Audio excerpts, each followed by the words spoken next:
Bismillahirrahmanirrahim. Sëriñ Tuubaa xaadallahu Allahu maxtaar lahu daana wax naan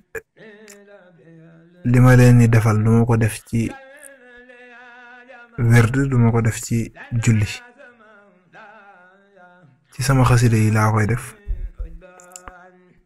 ku ma bañ wàccal ma ko fi. ba tey am na bis mag ñi di jàng xasida ak muxaddimatul amdaax ba àgg ci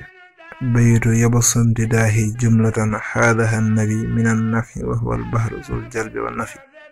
sëriñ bi ni taxaw leen ñu taxaw mu ni njariñu yonente bi sallallahu taala alayhi bi alihi wa sahbihi wa sallama bu doon fukk la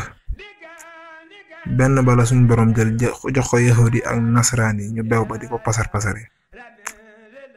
daal di wax ni yeneen juróom-ñeent yëpp ma ngi ca kaw waggi yonente bi sallallahu alayhi wa sallam ndax xam ngeen lu ko fa mën a jële daal di wax ni ndax xam ngeen bu ñuy jàng sama xasida yi nu muy dem daal di wax ni mi ngi mel ni déem gu ñor ba doom ya boo gësamee ñu wadd boo gësamul ñu wadd mag mu am laf jàpp ca dàtt ba di ko gësam am mag mu daanu daan ni ko mbàkke ndaw rët rët. ba tey sëriñ bi daana wax naan na ngeen farlu ci jàng alquran ndax day tax suñu borom buy lim waa këram di leen ci boole te luy tax suñu borom buy lim waa këram di leen ci boole lu mat a farlu la. day leen julli ci yonent bi ndax day tax bu yonent bi di lim waa këram di leen ci boole te lépp luy tax buy lim waa këram di leen ci boole lu mat a farlu la.